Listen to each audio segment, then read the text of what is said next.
So the painting fairies came last night, and when we left last night, this thing was not one color, and now it is. Right? Pretty cool to see it all one color finally. And then, then I blacked it all out for you, but wow, some tiger stripes on it. Yes, tiger stripes. Cool. I know, it's kind of nice to see it as one little thing now. I'm not gonna lie. How are you doing this morning, painting fairy? I'm alive. That's good. Your eyes are open. That's a start.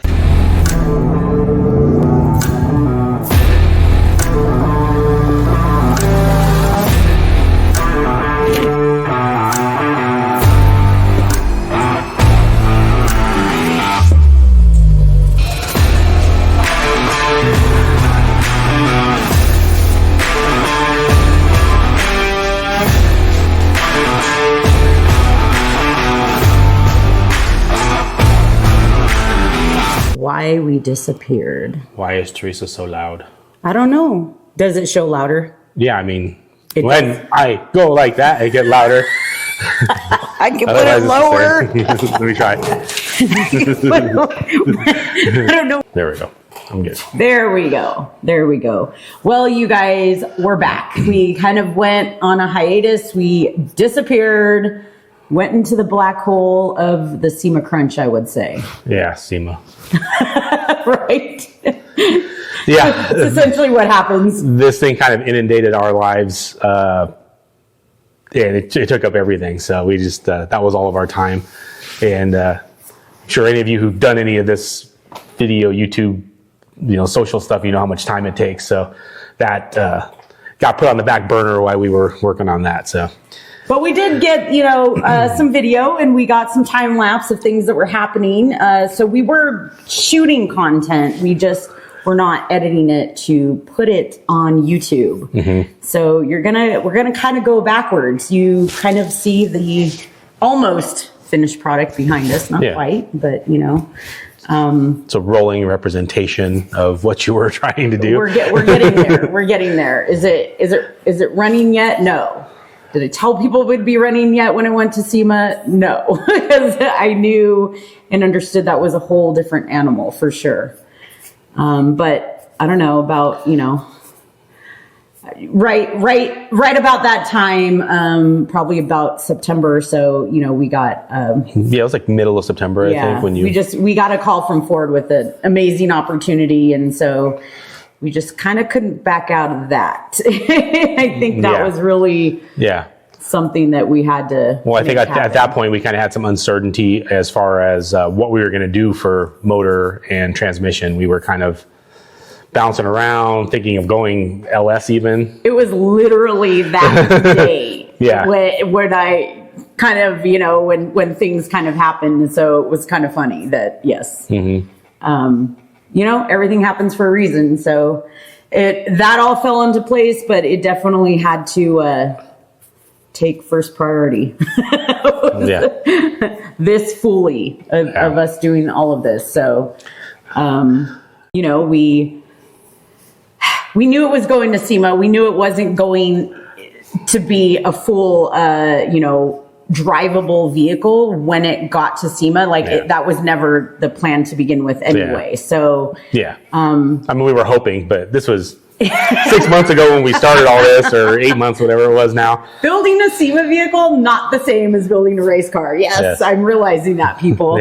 So many people were like, it's not the same. I was like, yeah, sure. But, and it's not just building a race car, it's building it custom to this vehicle. Yeah. So it's like wanting to use the vehicle the way it is still. Mm-hmm. So then you run into this would be easy if I just did this, but then this is in the way and this is in the way. And I still want this to look right. So there's all the challenges of how to make that work properly, and still get the outcome that you're looking for. So there was a lot of more much more thinking involved than I even realized in the plan. Than just design like you're typically doing. I mean, design on a newer vehicle. Yeah. On a newer vehicle that we're not putting a cage in, putting brand new suspension in, putting different lengthening it. A lot of many different so many things variables, putting a bigger motor in it, that's the newer technology, you know? Yeah. All the things. So we were crazy excited when we got the Megazilla. This is the 7.3 liter gas motor that you typically find in like a Super Duty, something like that. Godzilla version. The Godzilla version, sorry. Yeah. We got the Megazilla version. So the Megazilla version is basically the Godzilla, but all internally, it has an extra 100 horsepower about. Yeah. It has I think even a little bit more. It's like forged pistons. Yeah, it is. Forged rods. Yeah. So what is it? Stronger camshaft, I believe. You know, different tune. Yep. Structurally the same block and everything, but just better internals and more power. But who doesn't want more horsepower, right? So definitely we went with the Megazilla, 612 horsepower. Yeah, I think it's 670 pounds of torque. Yeah. So then we went with the 10R80, so the 10-speed transmission with it. So you have lots of pull right there, and we actually have the 2-speed transfer case. With that 10-speed transmission, we're going to have plenty of room in there with the 2-speed transfer case themselves too. So for those other gears, low range and everything. Yeah.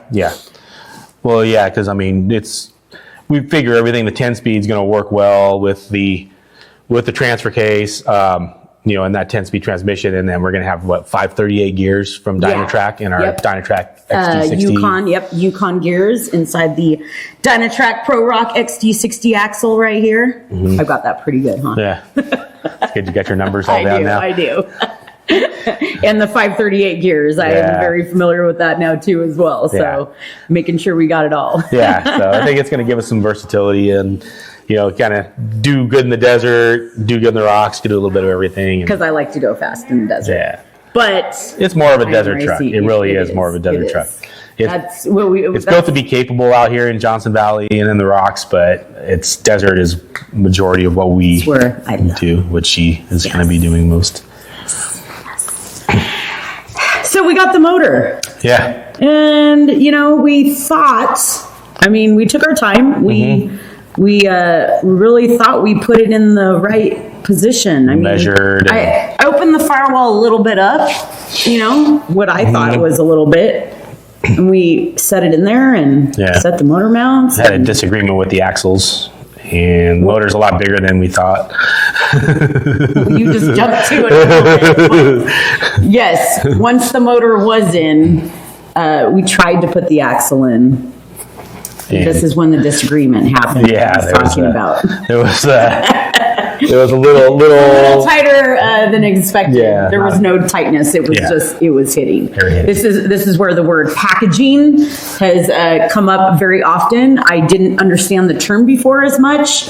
But yes, it's not about one thing being placed. It's like all the 5 other things that have to be packaged together with it, So as soon as that axle went in. Yeah, well, especially when you're trying to fit essentially a Super Duty into engine and axles into an old Bronco. So it's everything kind of sticks out more than it was intended, I think. Yeah. So the motor went in, and then all of a sudden it was like, oh, well, we need the axle and we need suspension, and there's none of that. There's literally none of that. So we very quickly realized this wasn't going to happen, and we had to do some modifications, pull the motor back out, and rework it all. Yeah, cut the mounts all off, and reset the mounts. Fortunately, we hadn't put the transmission in yet, so we didn't have to pull that back out again. Yes, at that point anyway. So, but essentially, the firewall, the tunnel, went from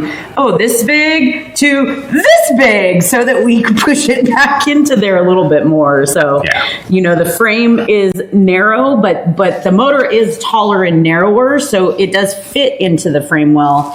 But it did need to go back just a little bit more of where that oil pan and that pumpkin kind of meet up. It was just not liking that. So that needed to happen. And that took a couple extra days Yeah. to do and to figure out, because what's funny is everyone I have talked to after that said the motor is probably the hardest part of to get things set, because you really do have everything around it. I mean, the steering components, the brakes, like we were trying to figure out that's too. a whole other issue we ran into discussion, later. right? Yeah. The packaging of the suspension really, as you see right behind us right here, there's a lot. There was a lot to figure out of where the geometry is, where that fits correctly, how high it was going to sit out of that hood, because this is a 4.5-inch hood scoop. Mm-hmm. So it sits out of that hood pretty well. Yeah, about 4 or 5 inches, right? Yeah. Perfectly. So we figured it out though. And so, packaging, and then, and now there's all the fun part of actually making it run. Yeah. So. Yeah, you're going to learn routing now. So that'll be the next part. There's hoses for steering, there's cooling hoses, and then we have all the cooling is in the back of the car behind the driver. So running it all the way back there. So we're going to be running cooling back there. Yep. We're going to be running, we have to do a power steering ram.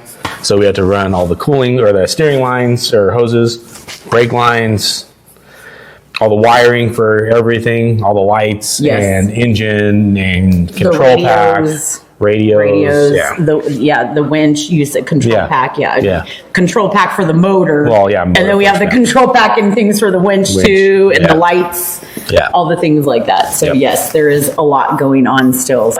At first, it was Jason and I working on the Bronco together, and taking our time. I mean, we still were like committing to it and stuff, and doing a lot of it on our own, but then quickly realized we definitely needed some additional help to get it done in time. Oh, I mean, I think it's there's a lot of different pieces that go into doing something like this. Obviously, you're trying to get parts from people, and so you're making calls and reaching out to old friends who we've done projects with before, in the past, like seeing who wants to jump on board and help us out.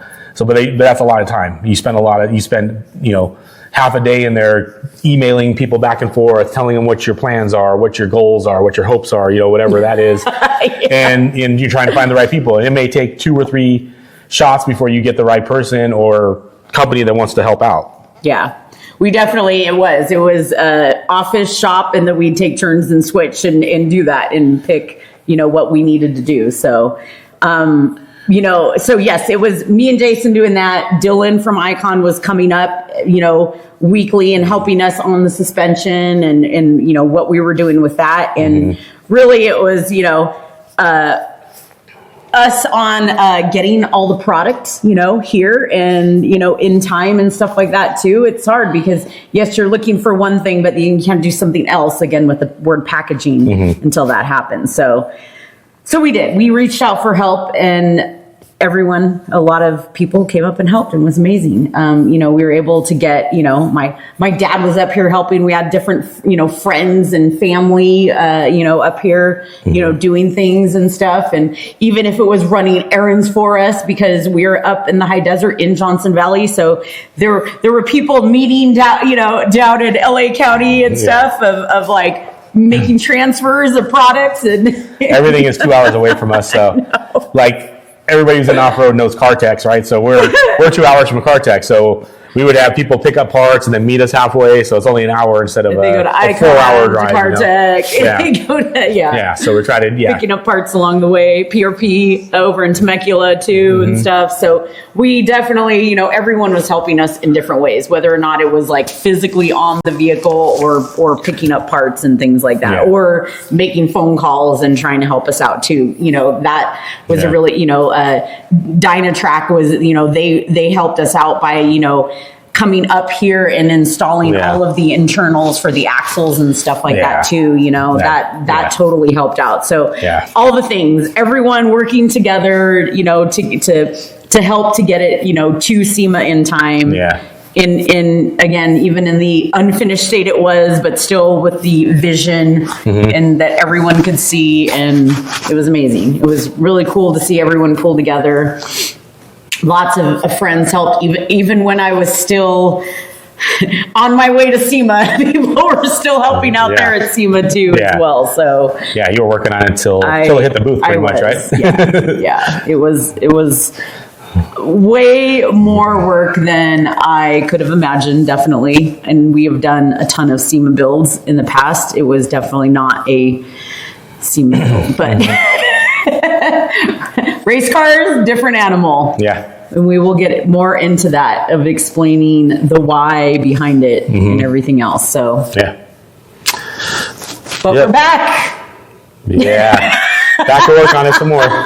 And back on YouTube. And so this is one of the first episodes, and then we will have some more to come. So now you can really follow the journey. I mean, you know, you kind of got to see behind the scenes of where it started, but I think now it's going to be fun to really see where it's going. You can see what it really looks like, and more what our vision was, and not just a old red Bronco that's been sitting in the backyard for I know, 30 years. forever. Yeah, for sure. So a lot of refinement on it, and a lot of things that we'll be able to go through and show you guys a little bit more in detail now, because we were just doing the typical SEMA crunch before. So thank you guys for following along with us.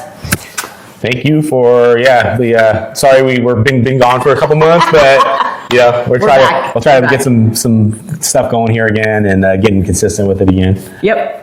So we're excited about it. So follow along the Baja Forged life. You're going to watch this 1968 Ford Bronco being built and raced for the 2026 race season for King of the Hammers and the Mint 400, and hopefully more to come. Yeah. Woo.